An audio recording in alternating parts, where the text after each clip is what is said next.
Welcome to the regular business meeting of District 96 on Wednesday, February 19th, 2020. We are back in open session. Is there any public comment, Margie? Was there a... Let's see, I don't think...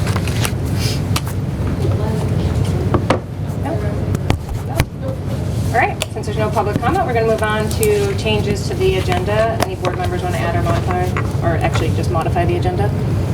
No?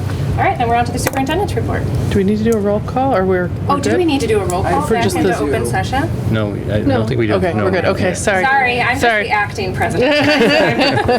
All right. All right, so the Superintendent's Report. So I am excited to start the Superintendent's Report by introducing Mr. Pete Gatz, the principal at Central Elementary School, and you're going to present some students that are with you tonight and some teachers. Thank you for having us. It's always a great opportunity for the board to be able to hear from students about what experiences they have within the school setting that goes beyond just what you see or hear from your own children or from the community. So I would like to not hold them back any further and bring forward the staff members and the students that are here tonight from Central. I'm going to turn things over to Meg O'Brien, and they're going to talk to you a little bit about the Best Buddies program that was started at Central this year. Good evening, everyone. Thank you for having us. We're really excited about this new program that we have at Central School with Best Buddies.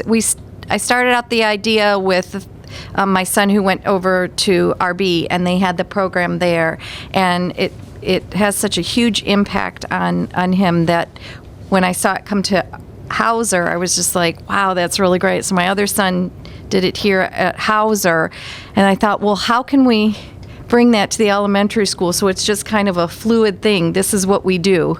And so I talked with Mr. Gatz and with Pam Shaw, and we discussed it and got it going at Central School. And it's just a really good way to bring inclusion and friendship together, and we've seen some really fabulous things happen this year, so we just wanted to share a few of those things with you.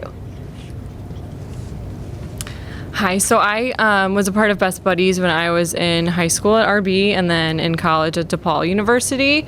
So when Meg O'Brien emailed the staff about that Best Buddies was coming to Central, I was very excited and jumped on that bandwagon and said, I want to be on the board. I want to do as much as possible.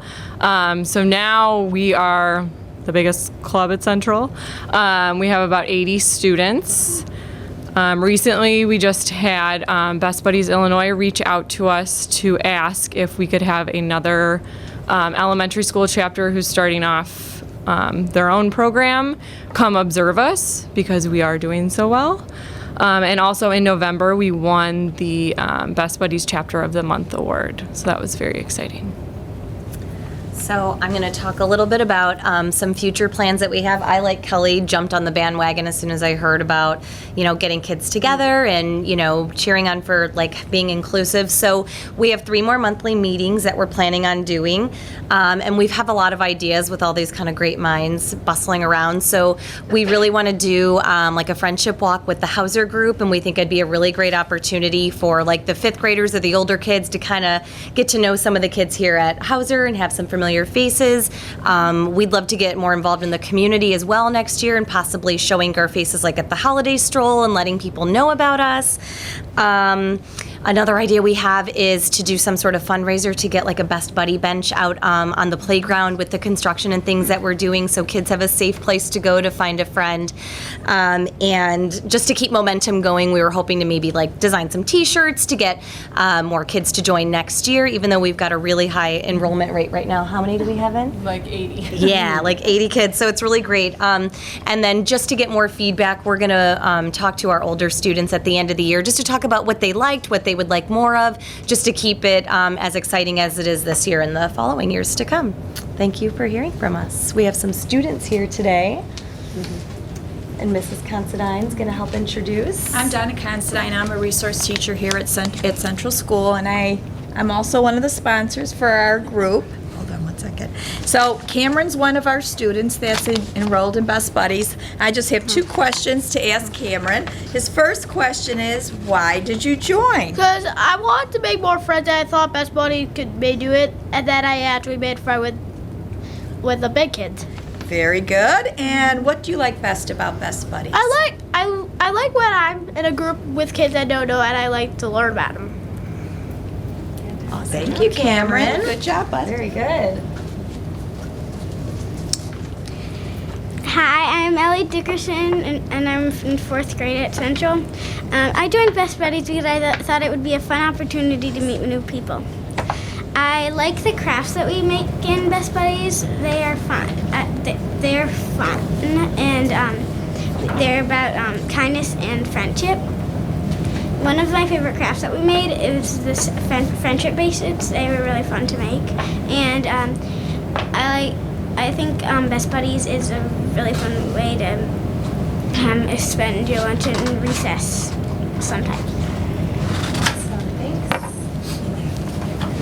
Hi, I'm Sophie Dickerson. I'm in 4th grade and I go to Central Elementary School. I joined Best Buddies because I thought it would be a good opportunity to learn about kindness and friendship. I like Best Buddies because it's a good time to spend with friends and even make new friends. One of my favorite... You also get to make fun crafts about kindness and friendship. One of my favorite crafts was near Valentine's Day. We made hearts and wrote compliments for other people on them. We gave it to them, and when I got one, it made me feel really special. A reason that I joined Best Buddies is because it really reminds you of like how to be like kind to your friend, or how to like kind of like make people's days. Like just saying hi to someone can make their day so much better. And some people, they're a little bit more shy, and so maybe it's easier for someone to reach out to them and not them to reach out to someone. And also, because, I mean, a few of my friends were doing it, and I thought it'd be pretty cool to do. Best Buddies also, like, teaches you a lot. Like, on one of, like, the first days, we were talking about what, like, Best Buddies is really about. And there was a lot of, like, kind and, like, a safe place where, like, you can just, like, be yourself and not have to, like, not, like, change for anybody, but, like, you can really be yourself. And it just means a lot to me that there's like something at like my school that you can go to, and yeah. Awesome, thank you. That's it for Best Buddies. If you get a chance to check out our website. I was going to say, if you want to see some of the things that they were talking about.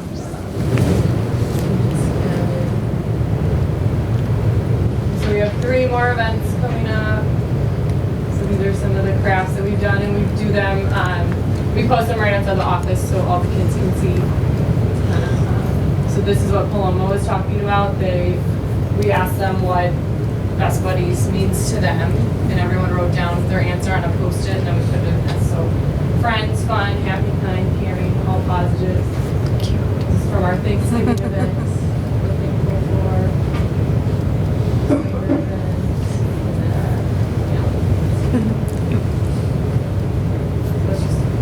Really great. Thank you. And this is your first year, right? And you have 80 students participating. Yeah. Yeah. Started in October, so we're hoping to get bigger and better each year. It's really fantastic. Yeah, thank you so much. I know we all as kids knew, whether it was you or ourselves or someone that was alone at recess, and for people to have a place to make friends and to feel welcome is really important, because that kind of lesson continues, and then they end up being supported as adults. So thank you so much. Thank you. Thank you for having us. Yes, thanks so much. Great job, kids. You Yes, guys did a great yeah, job. very nice.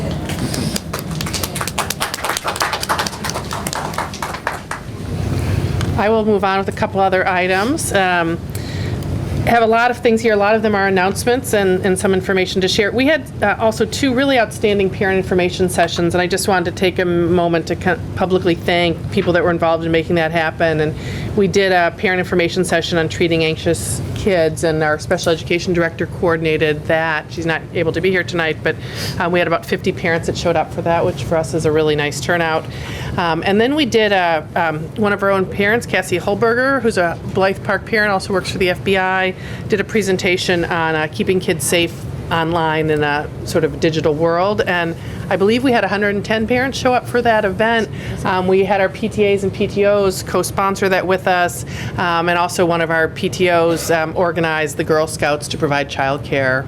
And so it was just a really great overall community event, really great turnout, and just wanted to say thank you to our PTAs and PTOs and the Girl Scouts and our own leadership team for coordinating that, and certainly to the FBI also for coming forward with that information. So that was a really kind of obviously hit a strong parent interest area, and wanted to share that again and say thank you.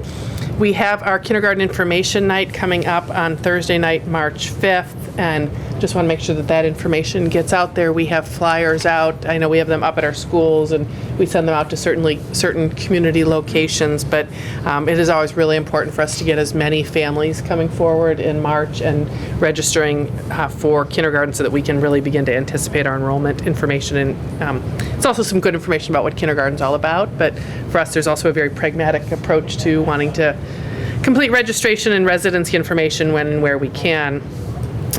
The other thing, I always post our information about our most recent Facilities Advisory Committee, and I have that agenda there. And related to that, also had information we've continued to sort of update monthly about our status with all of our projects, but in this case, the Hollywood project specifically, as I think everyone on the board knows, and wanting to share with the community that we have been working with the Hollywood Citizens Association. We've also been working with the Brookfield Zoo and the Village of Brookfield to come to some resolutions about the land ownership. We're hopeful for a long-term lease on the Hollywood Citizens Association property. And here, as of February 19th, we don't have an answer from the HCA. And our owner's rep, Ramesh, who's here tonight, and our architect, Steve Wright, had been reviewing this with the village to make sure that we were adhering to any pending timelines. And what we've really realized by kind of backward mapping that is that we've really now past any opportunity to do this as a summer 2020 project. And I just want to be clear in terms of the exterior and the playground are the two parts of the project that will need to be on hold, but we're hopeful that we will continue to work with the HCA and with the zoo and with the village to come forward, but we're probably looking at a summer of 21 project, and certainly want to appreciate and sort of take the opportunity to thank people for continuing to kind of do some heavy lifting to make this a reality. It's really been our goal, and it will continue to be our goal, but I think it's important for the public to know that we are not going to be able to achieve that timeline for summer of 2020, the playground and the multipurpose room. We do hope to do the front office reconfiguration.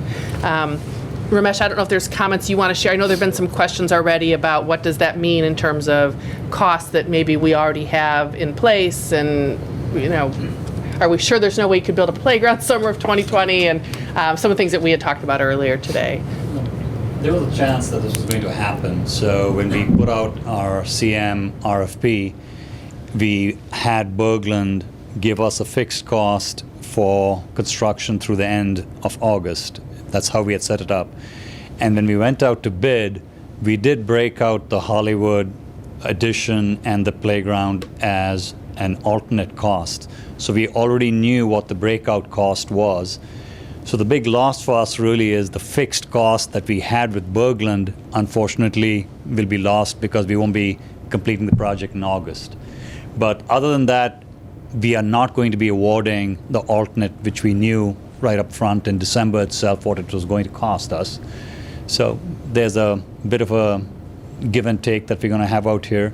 But ultimately, the challenge we face is that once the land lease is settled and our approvals come through, we would have to either bid this process out again or rework a contract with Berglund to get this job done. Those are two options. I guess I have a question. How is that going to affect the overall cost? Are we going to be paying more now because of that? Yes, because previously we were dividing out the entire cost for Berglund over all the contracts. Now, if they have to spend money, time on this project after August, they would ask for additional funds. Their overhead would be, we can keep them on the same profit roll because that's a fixed fee, but their overhead cost is something that they would come back and renegotiate. From all the individuals, like the the bids that we won't be awarding, I mean, I assume that there were some economies of scale that we got, so those costs will probably go up when That's we right, rebid for it? because they will not hold their contracts past February 28th. Yeah, okay. We can ask them for revised pricing, but we almost certainly will go up. And even, so I think if I interpreted what you're saying correctly, so like even if we got something today, next week, whatever, like zoning, permitting, all that, I mean, we don't have a proper timeline at this point? No, we don't, because the timeline is not just the leases and the permitting portion of it. There are other elements too, like MWRD, which has Okay. got a fixed timeline. You have to submit it like 90 days ahead. And so we won't hit that date till like June and July, and then it's too late. Okay. So this one is definitely on a slow burner right now. But I think we shouldn't stop because we have to get the approvals anyways before we can make any decision. Yeah. So we are proceeding with the understanding that let's get there and then make a decision. Yeah. So if we could get something soon, we at least have a longer timeline. We're not as crunched for time. It's just there's no way we're going to be able to do this. There are this other summer. alternates too that Martha and I talked about, that is what happens if we push construction into the fall of this year? How does it affect the school year? Is there issues? We talked, there's noise, construction, but how can we limit it? Is there a cost impact? We can study that going forward and make a decision. Yeah. And make a presentation back to the board and say these are the two options we have. And the playground, I think, is obviously, I mean, from what we heard, that's the biggest thing. But like, my guess is, No, you There's can't, because what will happen is if we can do it right now, but then you'll end up tearing up half of it when you build the addition. because It's they a need waste of space for the money. equipment and everything, Right. right? Yeah.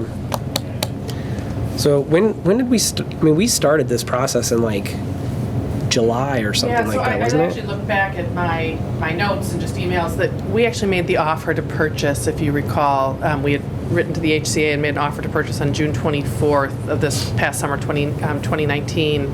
And the HCA did respond to us back on October 1st saying, we're not interested in selling, but we would be interested in a lease. And they suggested, as we know, sort of a generous set of terms and $1 a year.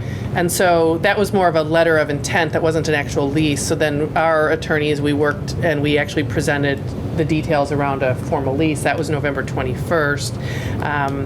Back in December, I know I'd been in communication and we were all sort of hopeful of a January 15th response was, something that we had kind of aimed for. And then since that time, it's been a waiting period. And I know the HCA has sort of been looking at their own processes and how to sort of be responsive. We've had some conversations, but we just weren't able to get to a final agreement. And so here we are at February 19th board. And I kind of kept, I was told by Ramesh and by our architect, like, you're really close. You were on the cusp, and really in backward mapping all of it. It's unfortunate that it's just we can't do it now for summer of 2020. So at this point, we're waiting on Hollywood House to look at the lease, determine if it's acceptable, and confirm that what the community wants is palatable to them, and then we can move forward with any other village arrangements and planning and zoning and all that. Yeah, absolutely. And I still feel like, my role is to continue to work with the HCA, to continue to work with the Brookfield Zoo, to continue to work with the Village of Brookfield. Like, we still want to make this project a reality. I think there's really nice, pieces to this project. We know the playground is a strong desire for the children, for the school, for the community.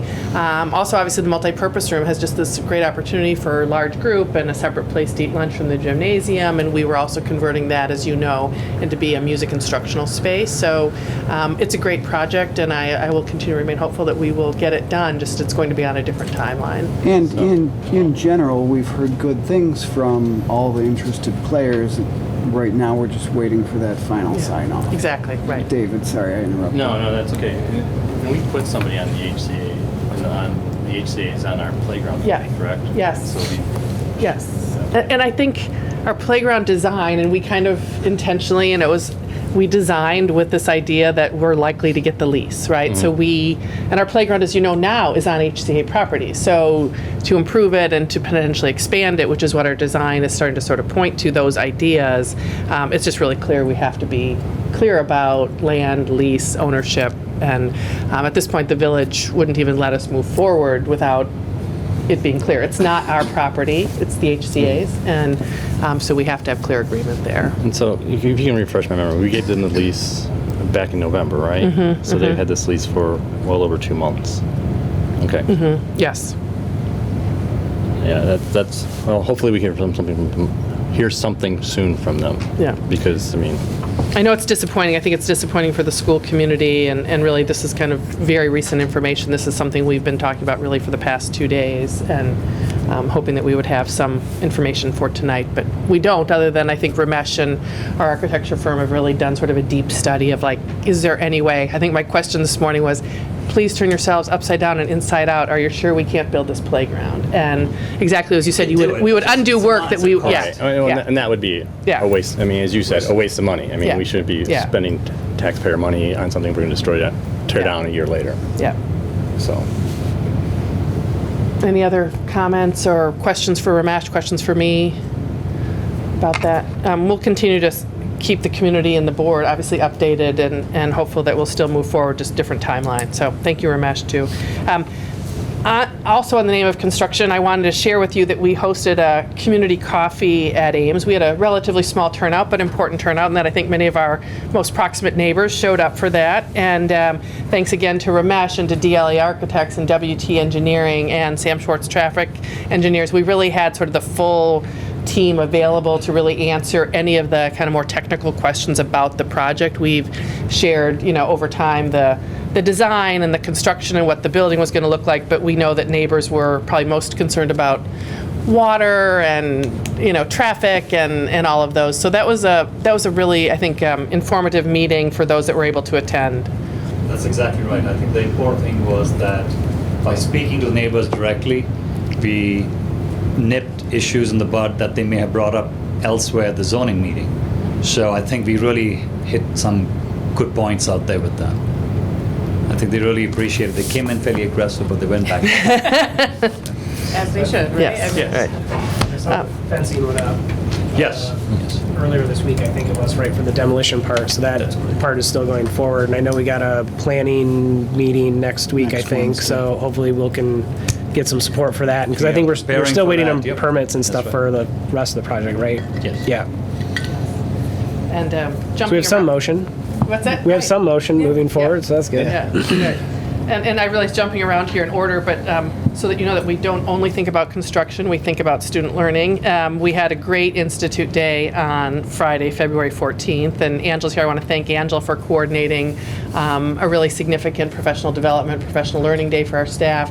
It's an exciting one. We actually worked with members from the community, but we worked with a lot with our own staff, and this is something we've done over the past several years, is we have teachers with a lot of in-house expertise and a lot of opportunities to collaborate with their peers, and so we had a lot of peer-to-peer learning, and it was just a really great day. So thanks to everybody who participated in that.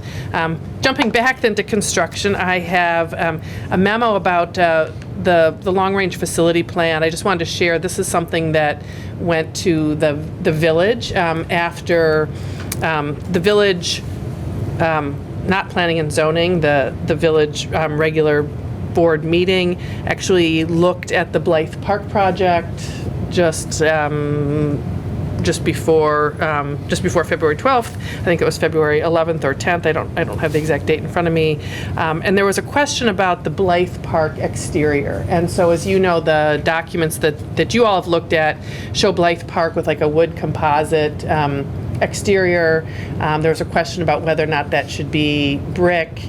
That went back to then Historic Preservation last Thursday. It's going to go back to the village board meeting tomorrow night.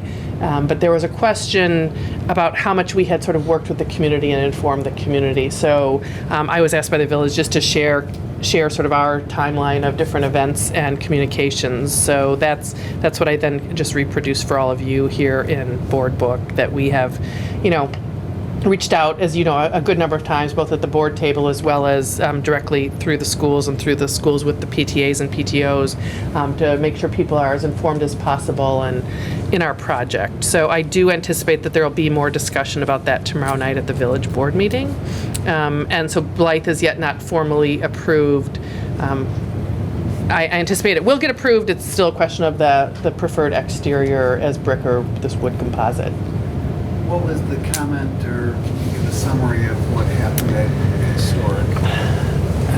I would describe it as somewhat confusing because I think they felt that both brick and wood are sort of considerable options. So the historic preservation really looks at this idea of is this sympathetic to the historic architecture and also differentiated from the historic architecture? So one of the things I've learned in this process is you don't want it to look like it's always been part of the building. You want it to look like it fits with the building, but it's something new and different and represents a change. So I think there's an interesting conversation yet to have about, one of the questions would be if the village were to say we really think it should be brick, is that something that comes back to our board, or is that something that the village decide? So there's still, I think, a little more analysis there, and we certainly don't want that to be the reason to delay our project either. So my sense has been that there's kind of an openness to either, but a preference for the wood. But, Right, and that's my understanding as well. So I think it... From the historic preservation. And even from historic this group, preservation, yeah. That's essentially what Martha just said. That's what the historic experts recommend in terms of when you add on to a historic building, that it's supposed to look, you're supposed to be able to identify the new part. Yeah. Some people like that idea, others don't, but that's what the rules or the recommendations say right now. And this, this was really my intention here, was just to share this communication between the village and the district, obviously, and making sure that, if this helps sort of support a decision one way or the other. We've been showing Blythe with an addition, showing Blythe with the addition that represents that wood composite on the exterior. For people that kind of know the interior Blythe, it's an interesting reflection of the interior, that Blythe is sort of built that way with that, kind of heavy wood interior look. So is it going back to the village board meeting tomorrow night with Yes. the input from the historic preservation Yes. committee? Okay. Yeah. So hopefully We anticipate a decision. Yeah. a resolution, and we can move forward with the project. As Ramesh goes, yes. Right. Okay. Was that the delay though? I couldn't. The only thing I read was the landmark article about it, and so I wasn't sure if it was a community thing or if it was actually a design thing or if it was both. Or, Yeah, and it's it's interesting because they asked for 2 more weeks then to take it back to historic preservation, then bring it back to village board, and we knew that Ames. We were still waiting on some details from Ames, so it didn't harm our project. Sort of future delays have that potential to harm our project timeline. So any future delay would be an issue. So Is there anything you want to say about that, Ramesh? Okay, perfect. I have a lot of details on the superintendent's report tonight. The other thing, but actually the landmark reported this. I was asked back in really early January by our local police about an opportunity to visit the children during non-instructional times, just as a way to sort of build positive image, build community support, and form relationships with school-age children and the local police. That kind of got described as a program, and I realize even here on my agenda I wrote the word program, and perhaps shouldn't have, because it really didn't strike me as a program. It struck me as a request by the police. Talking to our principals, there was an interest in saying, sure, during non-instructional time, that would be really nice, for kids, especially little kids. I think they think that policemen are pretty exciting in terms of the work they do in the village. So that is something that has been going on. I know some of you have asked about potentially inviting the chief of police or police officers to come in and talk a little bit more about sort of their intentions or their goals. So I really wanted to put it on Superintendent's Report tonight. I have reached out to the chief of police. They would be happy to come to a future meeting. It's just kind of a question of scheduling and coordination, if that's something that would be of interest to the school board. I think it would be worth hearing from Chief Weitzel, if only he has obviously the best interest of the community at heart, and you can look at his program for more restorative justice for younger kids when they're getting in trouble, and not our elementary school kids, but anybody under the age of an adult. So it seems like a lot of the issue that we're having is how things are described rather than intent. But I think it would be worthwhile to hear more of his thoughts on how the police department interacts with the youth of the community when they get on the wrong side of things.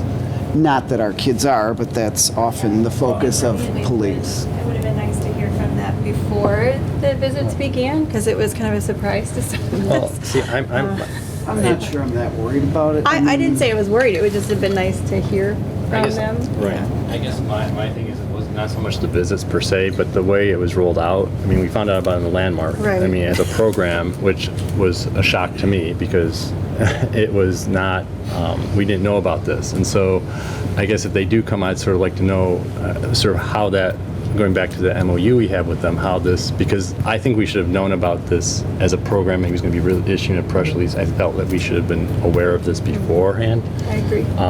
And so I'd sort of like him to talk about what his envisions are of this MOU and how he, in like future press releases or future programs that he's thinking of rolling out. Because I mean, that's my idea, is that we want to know about, we should know about this stuff beforehand. Right, and then communication is critical Right. from both ends, whether it be us requesting something of them and them of us. I think we need to have that line open before implementation. I mean, I think that's part of kind of the issue, though. It wasn't really a program. It's kind of an ad hoc.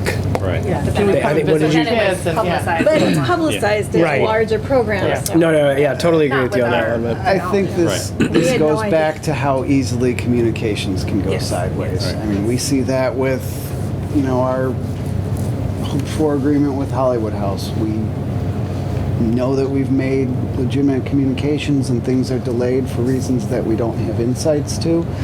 And we want to hear insights and know what other people are thinking. And that, knowing that helps perceptions. We're looking at the same thing with the wood siding on Blythe Park. Somebody else has a different perception, and all of a sudden something is delayed or otherwise not happening the way we thought it could. I will say the kids seem to have been ecstatic about it, though, because I've heard from kids at both Central. I think Central was the first one, right? And then, or one of them. Yeah, or very simultaneous. There were visits with first and second graders at lunch, and the principals described it as just very age appropriate, and kids feeling really excited to have an opportunity to talk to a police officer. And mine came home like that day, and they're like, we had lunch with a police officer, and I was like, why? He just, we were asking him for autographs, and I'm like, oh, okay. And then, so I read that a couple days later, and I was like, oh, all right, I guess this is so. But So certainly happy, it sounds like it would be a good idea then to bring chief of police or the officers. Sure, happy to do that. And then I just had one other item in the superintendent's report, and that is that 2020 is a census year, and we have been asked by both the Village of Brookfield and the Village of Riverside to, do what we can to support. Really, it's about communication and getting the word out and that kind of thing. So census numbers, my understanding, are very important and, drive federal funding and that kind of thing. So I know Margie participated in a meeting, Dan Hunt actually participated in a meeting with the Village of Riverside also, and I attended a meeting with the Village of Brookfield, and we'll continue to do what we are, asked to do. Just, again, it's a sort of being a hub and a point of communication for families and getting the word out. So.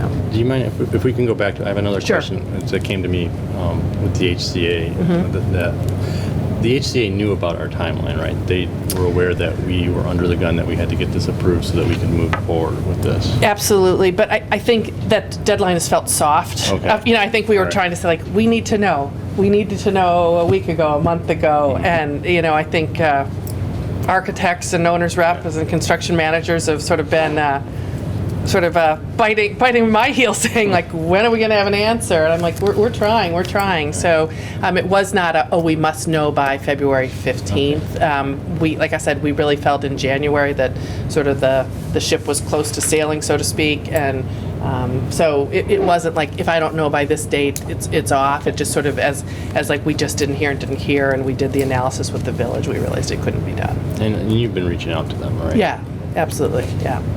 And we've had some good conversations, just weren't able to get to a final response. Not yet. I think then that's everything for the superintendent's report. Yeah. 9 things, that's enough. Moving on to the approval of the consent agenda. Can the secretary read it aloud? tonight's consent agenda includes meetings of the previous minutes from January 15th, 2020 for the closed session, the regular business meeting February 5th, 2020 minutes of the committee of the whole meeting, the personnel report as presented, payables pre-list as of January 31st, 2020, payables pre-list as of February 19th, 2020, disposal of personal property, employee recognition event 2019 to 2020, employee wellness event 2019-2020, policy 2:20, powers and duties of the Board of Education, indemnification, policy 2:100, board member conflict of interest. Is there a motion to approve the minutes of the consent agenda as presented? So moved. Second. Margie, will you call the roll? Or is there any discussion? Am I supposed to say that first, or no? Yeah, well, you do want to ask for discussion if anybody wants to Yeah. pull anything off, but Yes. Any discussion to pull anything off? All right, Margie, can you call the roll? absolutely. Miss Murphy, Aye. Mr. Muirhead, Aye. Mr. Marhol, Aye. Ms. Kleiber, Aye. Mr. Barsadi. Aye. Motion carried. All right, moving on to the next item, the Riverside Education Council. Is there anyone here? Mary Jo was here, but I know, that's why I was just looking around the corner. Then if not, moving on to board member comments. Are there any comments from board members? I think the last time we had a lot of comments. We had 11. So I think we're all caught up on our comments. Maybe the only comment I'll make is from the last meeting that we had, I really did like the more I think about it, I said it there, but I'll say it again, I did like that format, and like doing that on some sort of basis, I think would be really helpful. Just kind of that catch-all, high-level type thing. Just worked really well for me. Goal discussion. Yeah, the goal Yeah, discussion. I really- using a February cow is kind of a midpoint, so Yeah. we could aim to do that. Yeah, I really appreciate it. All right, if there are no other comments, move on to committee report. Oh, did you have a comment? No, Oh. in agreement, well, kind of more in support of what Wesley just said and others, but also it refocuses us onto the mission of why we're here, which is education in the schools and the kids, and not necessarily all these things that go in to support it, like facilities and all the good policies. work Angela's doing, all that talking she had to do during the Exactly. It's all about teaching and learning, and what we need to have to support it, strong finances and adequate facilities and all of that, so, yeah. All right, moving on to committee reports. Education committee, is there an update? Yeah, well, speaking of goals, so our last meeting was it was a global attempt for all of the pieces that we have in our strategic plan to discuss future visionary pieces and how we're going to approach the next several years. So Ms. Dolezal talked about a lot of things, including, continuity in our science program where we have pilots. We're going to continue through the elementary schools, how we're going to support them socially and emotionally, how we're going to integrate teacher training and how we lift up our staff. So that's in a document from last time. It's very extensive if you want to watch the video for what she had to say. I don't want to minimize because it was well done, but that was an important thing to talk about, what we're doing well and what we want to improve. And so, yeah. Thank you. Personnel committee? Nothing at this time. All right. Facilities committee. I feel like you've already had that conversation. I have had that conversation. As Leslie noted, the construction fence is up at Ames and getting ready to demo the house. And there's a planning and zoning meeting on next Wednesday where the formal presentation of Ames will be. And so if any community members are interested in supporting that or not supporting it, making their comments known, it's not our job to tell the community what to do. That would be greatly appreciated. All right, policy committee? No. Pretty quiet right now. And We just approved two tonight. finance committee, is there anything that Jeff wanted shared? I don't think so. All right, that was quick. We have a few finance items on the agenda moving forward, so, yeah. All right, moving into old business. The first item is school fees 2020-2021. Is there a motion for the Board of Education to approve the school fees 2020 to 2021 as presented. So moved. Second. Any discussion?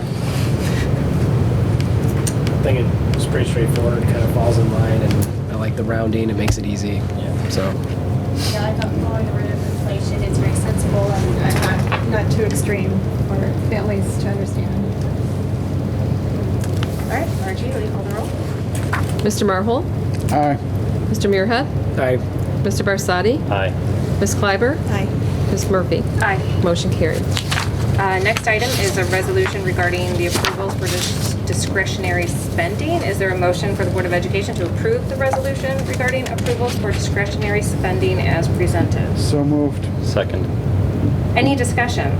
I just had one question. I was ill the day we discussed, and I watched as much as I could, but can you reiterate again how the numbers are different from our usual kind of cap, but where we get board involvement again?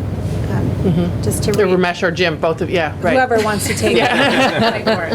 Because I know we usually have like a $50,000, then we come Yeah. in and can you give us Yeah. just give me a recap? Sure. We put in $85,000. Yeah. I think that because of the comment also. The comment, okay. So that if something exactly like that comes up, they Okay. would be able to go above that, or I think 90 to get a little space. Right. And we would do that we'd make sure everyone knew about it, but we wouldn't have to have a meeting to vote on it. Yeah, right. So, yeah, as long as we're giving, I think, communication that Absolutely. seems reasonable, I think, right. And you had stated that that would still happen. Right, so I would let you know, probably by way of like a one-way email that I could do with the board, then we would post it as an informational item on a future board agenda, and Jim has really done a great job sort of tracking all of that. So we had talked about kind of a discretionary amount of up to $150,000 back several months ago. Yeah. And it's really recommended through our attorney and through Ramesh, because what we don't want to do is get into a position of having to convene a special meeting every time kind of an unanticipated expense would come up. Because there are going to be some smaller expenses like testing and what. No. The 85,000 I think was probably the largest one, which is the ComEd one. The rest is like testing, doing construction. We've got to hire a concrete testing company, a steel test. They all fall in the $10,000-$15,000 range. So. Okay, thank you. I just needed a little recap from being sick. Thank you. I was going to ask for that recap too, just to state it. And then the other thing I wanted to ask with the item number 2, where it says aggregate amount of 150. So let's just say you hit let's put it at two $70,000 projects and you're at 140, that leaves 10. So does this reset every time so we would bring okay. it back to the board to reset it. Okay, we don't have to do a new We would probably update this formal agreement. oh, so we would do a You'd new have to formal update it agreement each again. time. Yeah. Okay. That's the intent of the cap, I think, Yeah, and we had done it a little less formally last time the board had taken action to approve up to $150,000 of expenditures. Because we are heading into sort of our active construction time now, we formalized it with actually this resolution, which is just a way to be even more formal and more explicit in our communication about So a this. one-time resolution for a single order of 90, aggregate of 150, and as soon as the 150s hit, then we have to do a new resolution. And if we were at 155, I'd probably be reaching out to you informally. And that's really what happened with the ComEd thing. And at the advice of our attorney, it was, if your board president, your finance chair are okay with this, move forward, because that really became almost an emergency expense. Yeah. And I like the little sheet at the end that kind of captures that in a nice, what's the here's our reasons, which one was it, and kind of easy to identify. Great. So we're ready. Yeah. Thank you. Margie, will you call the roll? Ms. Kleiber? Aye. Mr. Muirhead? Aye. Ms. Murphy? Aye. Mr. Marhol? Aye. Mr. Barsadi? Aye. Motion carried. All right, the next item is the approval of additional contracts from Berglund Construction. Is there a motion for the Board of Education to approve the approval of additional contracts from Berglund Construction as presented? So moved. Second. Discussion? I see Ramesh standing there, so I'm actually okay on this one. Okay. Anybody else? This is just an interesting one, right? And this is really kind of round 2 of the very similar conversation that we had, that we have a project that is not finally and formally approved by the village. So it's just sort of taking a moment of saying we're going to take that, calculated risk of saying we want to move forward, with these approvals so Right, that we can because- jump right into our project once it is approved. Going in almost tomorrow, we're going to be starting to spend monies because at the last board meeting in January, if you recall, we had talked about approvals on contracts that had long lead time items. So for example, since then, the architect has reviewed the submittals on the elevators and the steel, and they're ready to fabricate. If we miss the fabrication window, our end date is lost. So we have to move now. So it's calculated risk that we're taking, that our approvals will come through, and we are proceeding with that. And construction is really going to start to pick up in the next couple of weeks. Any further discussion? Margie, can you call the roll? Mr. Muirhead? Aye. Mr. Marhold? Aye. Ms. Murphy? Aye. Mr. Versadi? Hi. Ms. Clyber? Motion carries. All right, moving on to new business. The first item is strategic planning considerations.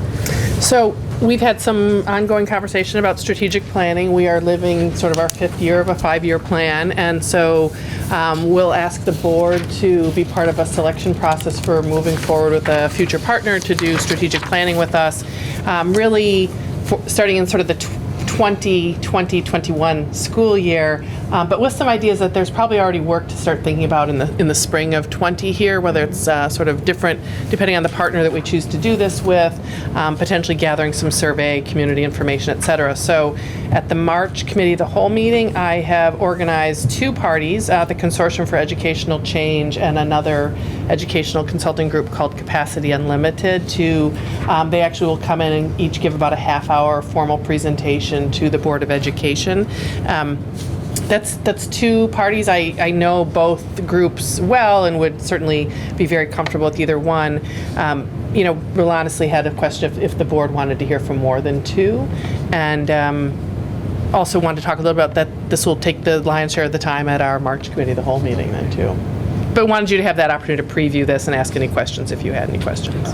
Martha, just more background than anything else. How do you know both of these? So CEC and Capacity So the Unlimited? Consortium for Educational Change I would describe as very active in this sort of area of Illinois. I have worked with them professionally. They do a lot of professional development in addition to strategic planning. I really think strategic planning is really kind of a professional development too, in terms of gathering information, learning about the community and where we need to grow and change based on the desires and interests of the community. I will tell you, I worked with CEC in my former district. They did the strategic planning there 5 years ago, and I know they're doing it again this year. I have worked with them in other capacity, also just in my former district. They did some other work with our teacher evaluation system and our student growth, and they're big in training around collaborative processes. So they kind of are far-reaching in their approach. Capacity Unlimited is actually a group out of Milwaukee, Wisconsin, and one of the lead partners at Capacity Unlimited is a person that I'm working with through the Superintendents Leadership Academy that I've been attending, and I'm certainly very professionally impressed with their leadership and their sort of far-reaching, kind of big picture ideas on how school districts function and the work of schools and important goals and vision and mission. So again, I think very highly of both groups and have some experience with both groups. Thank you. So there's really no action, or unless there's any other questions or information that the board would want. You'll hear a lot more detail at the March COW. I guess I was just I'm not asking for like the total cost, but I was just a little surprised that the Capacity Unlimited started already quoting this out, and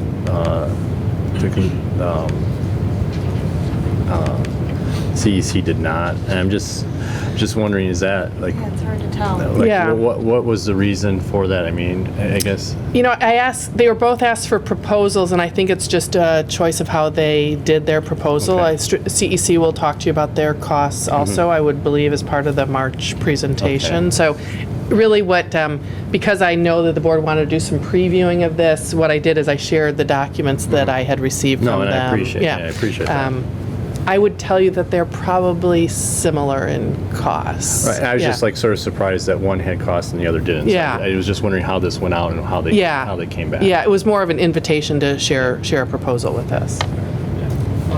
So that's what I was kind of going to ask. Like, are they viewing this as a formal presentation that we're going to pick them, or is this more of just are they aware it's just more of an informational session for us at this? So point they in know time? they're really coming forward with a proposal on how they would do strategic planning for District 96. And they also know that they are not being chosen, that there's really essentially sort of a competitive professional services opportunity that this board gets to make a selection.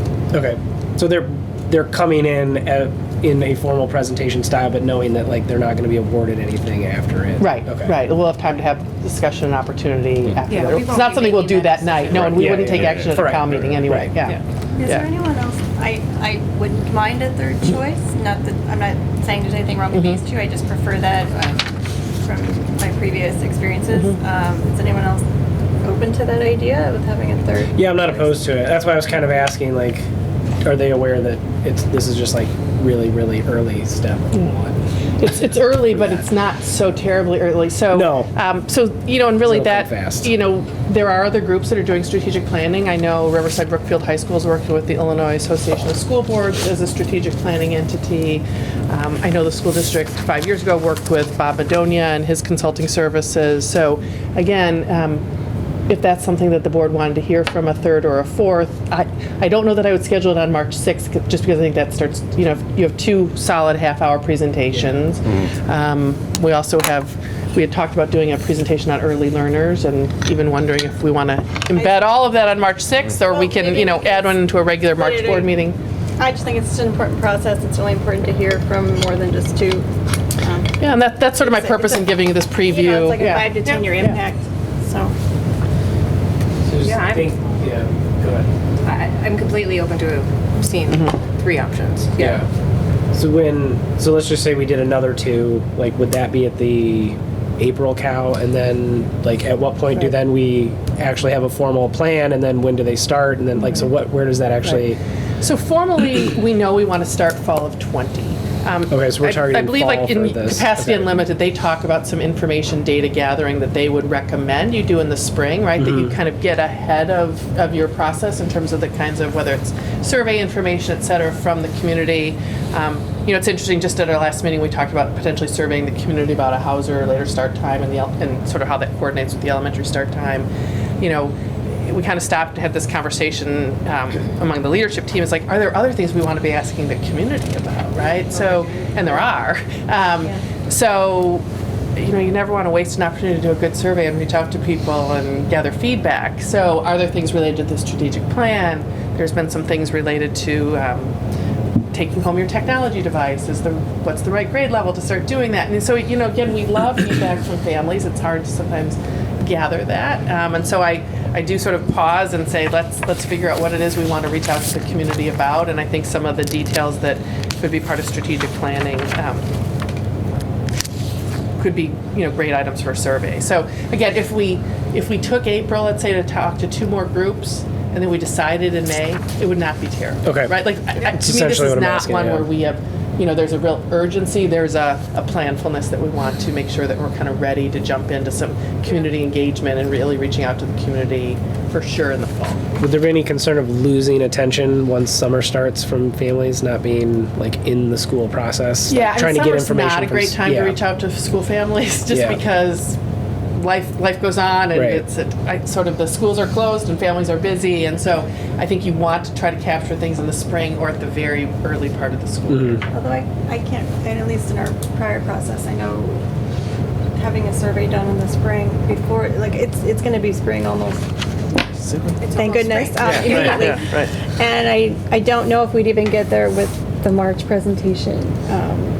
So I think taking an extra month to hear from 2 other parties, we could still get a survey done in May. absolutely. I don't know. Sure. I think it would Yeah. work. But. So I can reach out and add 2 others in on April, or aim for those dates if they're available. And Would people like to hear from the Illinois School Board Association that's doing the work at RB? I mean, that's one of our partner districts. And then, do you want to hear from Bob Madonia, who did it before? I'd rather hear from the association to just, that would be some Be interesting continuity considering with. that we have a vertical Yeah, alignment exactly. with That certain would be- projects. I mean, there might be a lot of synergies there. It might, yeah, depending on, right, since we have kids that attend there during the day sometimes and. And there are big national organizations that do this kind of work also. I didn't sort of reach that far afield. I think that we have some very regional, strong partners and opportunities that I don't know that that's what we are ready to do right now, or I would recommend. So, so do we want to hear from 3 or from 4? 3 is enough for me, but I hear that there's other thoughts on that. I I don't have a strong preference, so Me neither. if you want 4, I'm perfectly fine listening to 4. I don't want to fill 4 just to have 4. Not just to have it, I mean, I'd like you to, right, if they're worthy of review. Yeah, I would say definitely bring in who RB is using, and then if in any further research you come across anybody else who looks really good, then I would Right. recommend that. Okay. So hard, we have a small group today, so Yeah. I'd like to know what they have to say, but so be it. So. Yeah. Okay. I mean, we're not making any decisions. Yeah, I know. These presentations are happening. Right. All right, moving on to the next item. Memorandum of Understanding, DLA furniture selection. Right, so this is an additional piece in our process. It would be to work with the architecture firm to make furniture selections. So DLA also has the interior design part of this. They obviously know where we have actually, I know Ramesh just stepped out, we've actually budgeted for furniture to go into the new classrooms, or where, for example, at Blythe, we're taking 3 early learner classrooms. We will take that furniture with us and move it over to Ames, but that's going to leave 3 classrooms plus a new classroom at Blythe, 4 classrooms needing furniture. Ames, like the library in particular, is kind of a whole interesting, unique setup. Still have shelves for the appropriate number of books and all of that, but also kind of really thinking of it as a, kind of a bit more of a sort of student learning area in a different way. So they have some furniture recommendations there.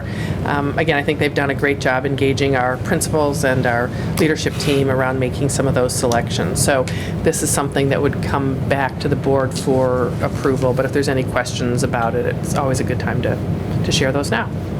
Right now, this feels high. Yeah, So it did to me, but. I would like to have a little bit better explanation from DLA about how much time they really think this is going to take, and why. And I say that on the basis of the fact that in many ways, they've already been thinking about this in some of their sketches and mock-up drawings.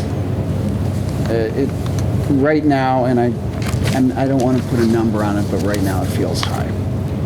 Maybe what I could do is have, get Steve come in and talk about the process, if that would be helpful. That would be fine. I think a little bit more background would help to justify the number that they've got right here, and I would still Especially with contend some of that the it's high. finishes But that we're hearing about, I'd like to know the longevity of the services they're suggesting, and including on the tables and things like that, so that we're not paying for something that's gonna not last a long time, or maybe it will, but I'd like to know what they're using. Sure. Minor note, would we remove Hollywood from this?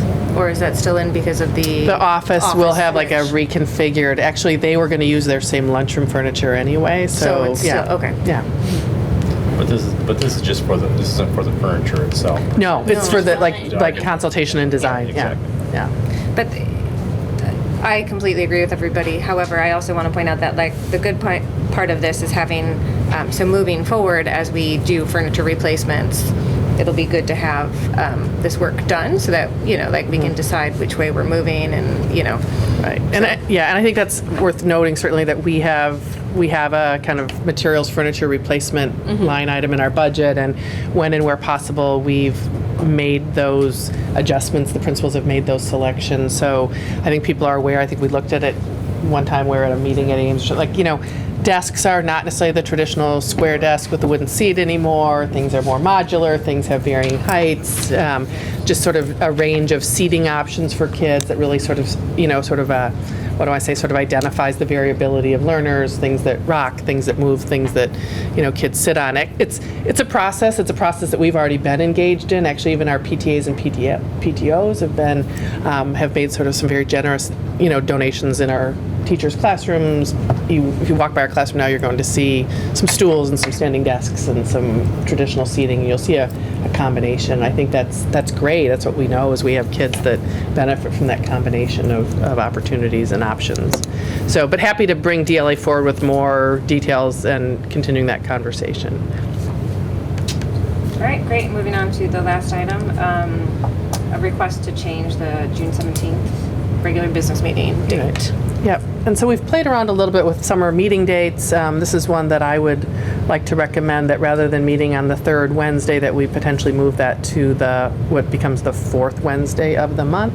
And then we wouldn't have a committee of the whole meeting, what almost always falls under the 4th of July. Right. Yeah. But especially with construction and everything else going, I think that's a good target for all of us. Right now, that's open. Okay. My schedule. That's why I wanted to get it out way in advance. So yeah. Right. I know summer schedules, people do are tough. But Still working on that. Yeah. It's mostly the children's schedule. Right. Determines Right. everything. Right. Is this something we have to formally? We have to formally modify our calendar. We do, and then Yeah. we certainly have to allow ample time for the public. Yeah. No, I meant like a board vote. Does the board have to vote on this, or is this something we can? I feel like in the past we've just agreed to. Right, we approve our or- meeting dates, and sometimes we've done it more on the short term. This is sort of giving us a long advance window to think about it. I think we would take it as an action item. I don't think we have to, but I'll investigate that. I don't think we have to. I think we I don't just think have we to have in allow the enough past. time Yeah. to let the public know. Yeah. Right. That's why I was going to say we can either. And we might even put it in the paper. Yeah. Just to notify. Yeah. So, So something to think about, and to check summer calendars as much as anybody can check their summer calendars in February, but I know it's that time people start to think about. But I think we should definitely approve it at the next meeting, or not approve it, but agree to that at Yeah. the next meeting, just so there's that much time in advance. I agree with you. Yeah. Is there any issue from the board table right now with that? No, so we'll just check with the other two board members and.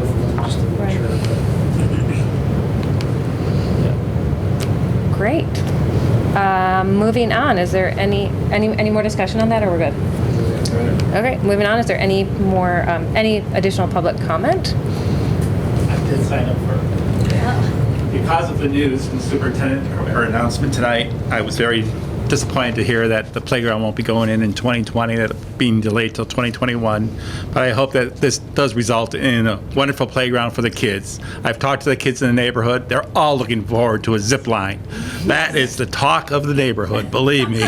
That is exactly what we need to put on the HCA property too, so yeah. Sorry. Yeah, that has been mentioned. I did have the opportunity to attend the February Howard Citizen Association meeting, and a majority of the meeting was spent discussing your lease. They are not dragging their feet. I don't think they were aware of your January 15th or February 15th deadline. It was not brought up at any point during that meeting that there was a push to get it done. I actually was pushing them to try to get it signed. And I found out that what the difficulty is you as a school board have the funds to hire an attorney to write the lease. We don't have the funds to hire an attorney to read the lease, to respond to you. And they have gone after 22 different attorneys trying to get it either pro bono or at a rate that we could afford. And they have not found one single attorney that's willing to go up against the District 96 School Board lease. That's where we're at. They are definitely searching for an attorney that could read it and give us some advice as far as it is. The terms, I think, they're happy with it. They'd love to see a playground built. I hope you're having constructive talks with the zoo. I just read in the Landmark saying that the president CEO has announced his retirement. And before he leaves, it'd be a good opportunity, since he knows the situation with the parking around the area, if we can get him on board with offering us space or resolving it in some way. I think we got to take the present opportunity to get him before he leaves. He knows the situation very well. As a fundraiser for the Hollywood Citizens Association, we'd like to invite all of you to a pancake breakfast on March 14th. It's the same, it's Pie Day at Hollywood School. So if you're going to the Hollywood School, you can come for pancakes at the Citizen Hollywood Community House. So you get to see what the community house is like. I thank you for the opportunity. I hope we do get a nice playground for the Hollywood citizens. They are trying, believe me. I did attend the meeting. I will attend the next meeting. I will talk to them. I know they've been in contact with you, and I hope that communications does stay open. Thank you. Can we just make a comment between us? Yes, so we don't usually respond to public comment. Right, but can we talk between ourselves? Sure. So we did put in our lease $7,500 that we would recoup, or that we would pay. We would reimburse to. So I think the last we heard a month ago was they couldn't find it pro bono, but we have reminded them a couple times that we will pay their legal fees. So is that what the holdup still is? Is there an additional public comment? They have one attorney. He has offered $7,500 to do it. That's way out of the question to them. Well, I guess my thing is, I know this is that they need to be more open and communicative with us, as we've been saying before. As we know, things can go sideways. We have not been given, the lines of communication we've been reaching out to them, they've been getting back to us. And so they need to be proactive and tell us where they're at. Because right now, because of that lack of communication, I'm questioning, I appreciate the public comment, but I'm questioning their sincerity because communication's been one way. It has to be reciprocal. And so... Yeah, we wrote the entire lease over several hours and it didn't cost us $7,500. Right. So there's no way that it should cost that much to review a lease. And so, okay. I didn't know if we actually know what we're waiting on at this point. Last I heard it was we couldn't find an attorney pro bono. So it'd be nice to know where we stand on that whole thing. Right. Just, I know you don't have a comment for that, but it'd be nice to know. All right, moving on. Future meeting dates. The next meeting is on March 4th, 2020, Committee of the Whole at 7 p.m. at Blythe Park, followed by March 18th, 2020, regular business meeting in the Hauser LRC at 7 p.m. Then on April 1st, 2020, Committee of the Whole meeting, 7 p.m. here at Hauser. And then March 18th, 2020, regular business meeting, 7 p.m. again in the Hauser Learning Resource Center. Go back to closed session. Yes, so we need to, let me find my page. So, we're going to be entering into another closed session, so I have to ask for a motion, right? And then read. Is there a motion to enter into a closed session for the purpose of discussing the appointment, employment, compensation, discipline, performance, or dismissal of specific employees, specific individuals who serve as independent contractors, or specific volunteers of the district, or legal counsel for the district, including hearing testimony on a complaint lodged against an employee, a specific individual who serves as an independent contractor, or a volunteer of the district, or against legal counsel for the district to determine its validity. However, a meeting to consider an increase in compensation to a specific employee of a public body that is subject to the Local Government Wage Increase Transparency Act may not be closed and shall be open to the public and posted and held in accordance with this act. So moved. Second. Margie, will you call the roll? That's a long. Mr. Marple? Aye. Ms. Murphy? Aye. Mr. Bersadi? Aye. Mr. Muirhead? Aye. Ms. Fiber? Motion carried. There will be no action after the closed Right, session. exactly, yeah.